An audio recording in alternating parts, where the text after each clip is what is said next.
Who does not know how to sing, does not know how to play.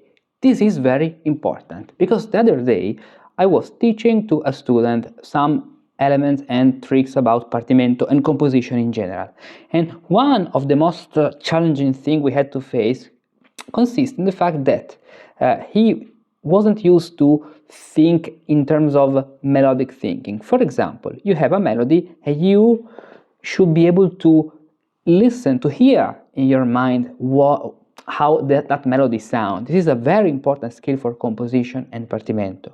If I show you a melody, I do not mean 10 voice fugue, but at least one or two melodies, you must be able to imagine the sound. And this is a practice you acquire in different ways, ear training, doing partimenti, but first of all with singing, because when you have to sing a melody, you have to first of all to imagine how this melody is going to sound. So there is a very interesting excerpt from a very beautiful book I want to talk to you about this thing. This is the book Fabbricato alla guisa del corpo umano by Andrea Macinati. Now let's go more in depth. This is the book, Andrea Macinati, Fabbricato alla guisa del corpo umano. This book is only in Italian, and there is this part at page 308. Chi non sa cantare non sa suonare. So let's say thanks to ChatGPT, because there is a little translation I just made very quickly of this section, and let's delve now into this translation. He who does not know how to sing does not know how to play.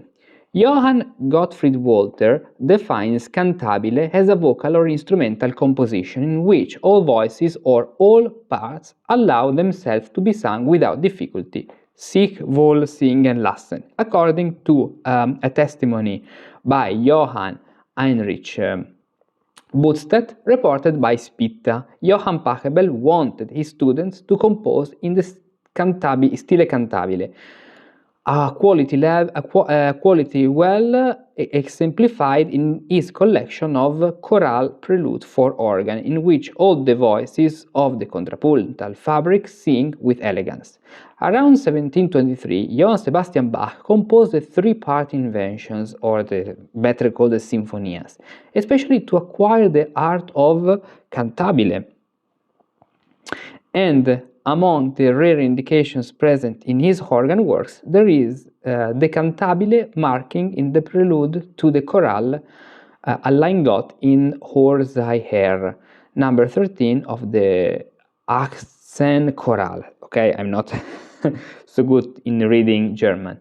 It's very interesting how ChatGPT translated three-part invention, but in the original one is Sinfonia tre voci, which is the correct version. By the way, now let's continue.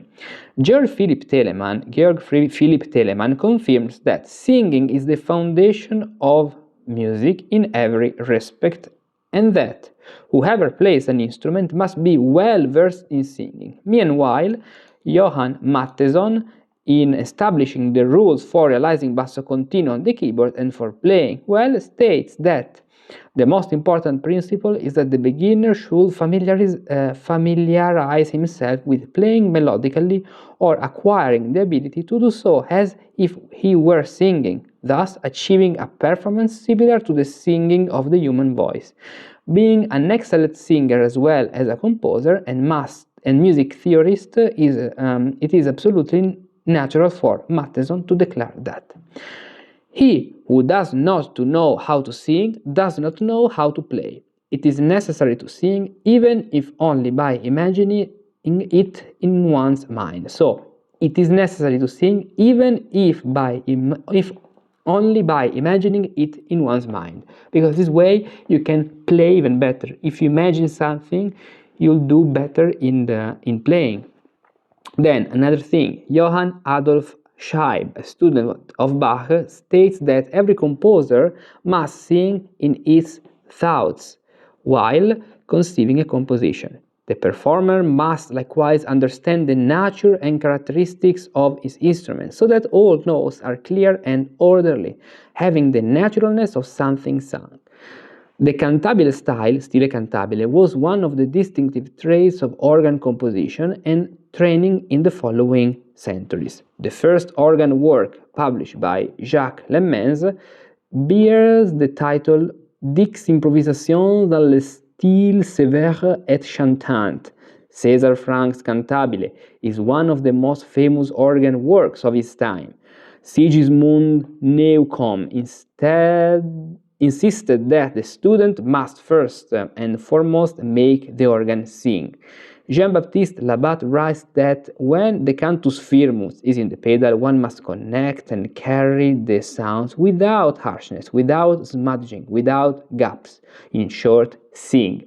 Alexandre Guillemant warns that the instrument demands from the performer a perfect legato of all the parts, which, however, must constantly sing individually, precisely because the sound of the organ is perfectly legato and singing. Charles Tournemire desires a legato that is special, beautiful, and singing. This is a very important aspect, even for another thing. Let's see. At least here in Italy, we are too much used to say that an instrument plays something. Or imagine that you have a passage of a sonata. So the melody plays, okay? Plays. In Italy would be la melodia suona. Il pianoforte suona. But if you read the ancient treatises of the Renaissance, of the Baroque period, and in general of the 18th century and even 19th century, it's more common to find the word canta. La melodia canta, il cembalo canta, l'organo canta. Because the concept of singing related to playing is very strong. The performing action of playing an instrument is very close to the singing. It's another way of singing. So that's even why we have this very important skill to acquire today.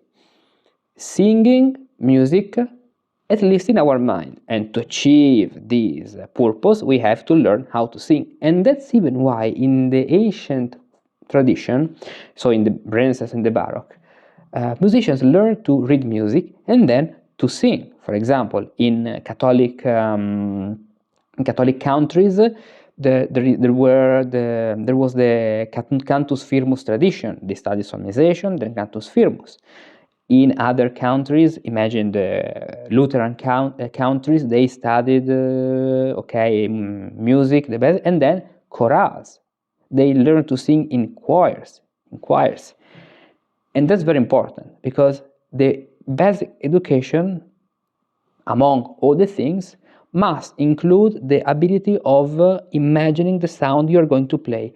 When you see a prisoner, for example, in Appartamento, you already know how the prisoner is going to sound because it's in your mind. And it's in your mind because you have been practicing a lot with singing and with playing, singing at the same time and imagining the sound. So that's why it's very important to learn to sing, not to be a performer, but to better interiorize all the process of the music. Another very useful exercise you can do when you study, for example, a two-part invention, but any two-part composition, or even three-part, four parts, but you can do this starting from the two-part inventions, consists in playing both voices. So you play both voices and you sing one of them, even in a fugue. Play the entire fugue as written, of course, slower, and sing one voice. This way you will develop your internal ear, which is very, very, very, very important, because in playing a fugue of with four voices, you will focus and you will force your mind to imagine how only one specific voice is going to sound exactly, because you have to focus a lot on that specific melody. For example, the tenor or the bass or the alto or the cantus. This is a very powerful exercise to develop your internal ear. Another thing can be studying cantus firmus and solmization, as they did, especially in the Catholic countries, so Italy, Spanish, France, and even Germany. But in Germany we have they have Catholic and Lutheran countries, at least in the 16th and 17th century. Cantus firmus, where you study the single melodies, so monody and then polyphony, with cantus figuratus, and then all the polyphonic music you already know. In this case, you can even do it today with the cantus firmus, solmization, cantus firmus, cantus figuratus, and tones and modes level, where you can learn music, Renaissance music in this case, as you had lived in the Renaissance. You can find the link in the description if you want to join. There are a lot of lessons, now I'll show you something, but in general this is the message. Beside this is the message I want to show. It's very, very important to learn to sing, not for a performance purpose, but for internalizing the concept that if I can imagine a melody, I can transfer my imagination to then the keyboard, and I cannot play anymore an instrument, but I can sing an instrument and to have a better effect. By the way, this is the book by Andrea Macinatti, Fabbricato alla guisa del corpo umano, a book entirely dedicated to the organ, with a lot of things. Unfortunately, this is only in Italian, okay? We do not have there is not anymore, there is not yet an English translation, but let's hope this in the future. And if you want to learn music as in the Renaissance, you have these 4 levels for the moment. Then there will be other levels I'm preparing for from the second part of the year for June, where you can learn solmization. You have 84 lessons to learn to read and sing music with hexachords. Cantus firmus, where you can learn Gregorian chant in the Renaissance way, so cantus firmus more precisely, especially studying the modality, because this is what is very important for us. And then cantus figuratus, when you can learn to perform Renaissance mensural notation directly from the original sources without relying on any transcription, because we want to read music from the original sources. And tones and modes levels, where you can learn how the ecclesiastical modes and the 12 modes, the ecclesiastical tones and the 12 modes work in the Renaissance, in Bicinia, and more and bigger compositions. Here we analyze a lot of compositions, more than 100 compositions, from 2 voices to big polyphony, the big polyphony, and even organ pieces, because there is a strict relationship between organ pieces written in some particular keys to be alternated with canto fermo, for example, during the liturgy, especially in French countries. And this is another reason why singing and playing are at the end the same thing. What changes is only the instrument. When we sing, we have the voice, but when we play, we have, for example, an instrument, the organ, or the instrument you play. So you can start the first 2 chapters, the beginning of solmization, just recording, just creating your account, follow the link in the description, and then you can continue with the entire path. This is an introitus of the first irregular tones, primus tonus irregularis. This is a melody of the sextus tonus perfectus mixtus imperfectus. And this is a melody of the primus tonus perfectus commixtus imperfectus major with the 7th. In the education of the Renaissance musicus, which actually extends up to the beginning of the 19th century, after learning solmization, cantus firmus was a very fundamental step.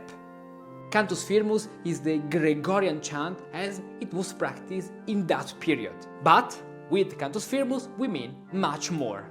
We mean the study of the melodies, the 8 and 9 ecclesiastical tones, perfectus, imperfectus, authenticus, plagalis, the study of toni mixti and commixti, mixed and commixed, and also toni irregulares, irregular tones, the study of the 9 and not 8 psalm tones, the study of the effect that these tones have on our mind and in the sounding universe, and many other things that you can discover downloading the free ebook that I've prepared for you, where you can discover all the things you can learn in each chapter of this step of your initiatory journey to become a musicus practicus of the Renaissance. So don't waste your time, go to this link and get your ebook.